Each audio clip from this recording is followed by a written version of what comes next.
আলাইকুম, আমি doctor Salma Sultana model livestock advancement foundation থেকে। আমাদের আজকে অনেকদিন পরে লাইভে আসলাম, কারণ আমাদের ডগ ফিডিংয়ের যে প্রসিডিওরটা ছিল সেটাতে একটু চেঞ্জ এসেছে। কারণ আমাদের সামনে ঈদ, রমজানের মধ্যে আমাদের স্টাফরা সবাই অনেক কষ্ট করেছে, কিন্তু এখন আর রান্না করা সম্ভব হচ্ছে না। বাবুর্চিও আমাদের নেই, কারণ তারা ঈদের ছুটিতে বাসায় গিয়েছে। তো সেক্ষেত্রে আমরা অনেকগুলো ব্রেড কিনেছি, যাতে আমাদের কুকুরগুলোকে আমরা ব্রেড খাওয়াতে পারি। আমাদের ব্রেড ভর্তি আমরা গাড়িতে করে ব্রেড নিয়েছি, আর এখানে আমাদের কুকুরগুলো আছে এবং কুকুরগুলো খুব চমৎকারভাবে ব্রেড খায়। ব্রেডগুলো হচ্ছে 75 গ্রাম করে। তো একটা ব্রেড 75 হলে পরে আমরা তাদেরকে ক্ষুধার্ত যে কুকুরগুলো তাদেরকে আমরা 4টা করে ব্রেড দিচ্ছি, 300 গ্রাম খাচ্ছে। এবং আমাদের 2টা ব্রেড সাধারণত 150 গ্রাম খেলে তাদের মোটামুটি পেট ভরে যায়, এবং আমাদের 300 গ্রাম দিলে তারা মোটামুটি খুব ভালো খেতে পারছে আর কি। তো এভাবে আমরা কুকুরগুলোকে খাওয়ানোর চেষ্টা করছি। তো আপনারাও আপনাদের কমিউনিটিকে এভাবে সহায়তা করতে পারেন, আপনাদের কমিউনিটি কুকুরগুলোকে এভাবে খাওয়াতে পারেন। এই ব্রেডগুলো কুকুরও খায় এবং আমাদের কাকও খায়।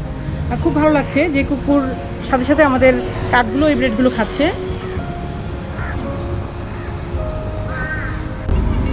আমরা এখানকার কমিউনিটি পিপলকে আমরা কিছু ব্রেড দিয়ে এসেছি, যাতে তারা কুকুরগুলোকে খাওয়াতে পারে। তারা সেই কাজগুলো করছে আর কি।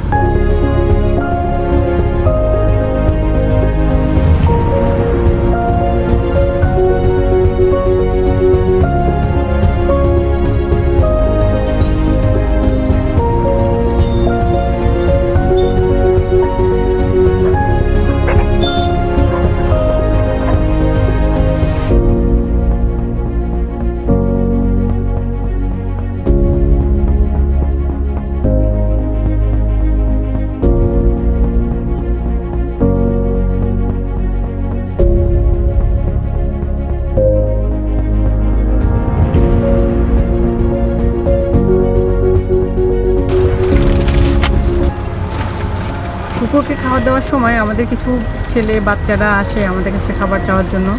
তো সেক্ষেত্রে আমরা তাদেরকে কিছু বিস্কুট দেই। এটা আসলে আমাদের এই যে খাবারগুলো কুকুরকে দেওয়া হচ্ছে সেগুলো কিন্তু তাদেরকে খাওয়ানো যায়, কিন্তু শুধুমাত্র ইথিক্যাল একটা ব্যাপার আছে যে তারা যেন নিজেদেরকে ছোটো না মনে করে যে কুকুরের যে খাবার সেই খাবারটাই আমাদেরকে দেওয়া হচ্ছে। তো সেক্ষেত্রে আমরা জাস্ট তাদেরকে বিস্কিট দিই।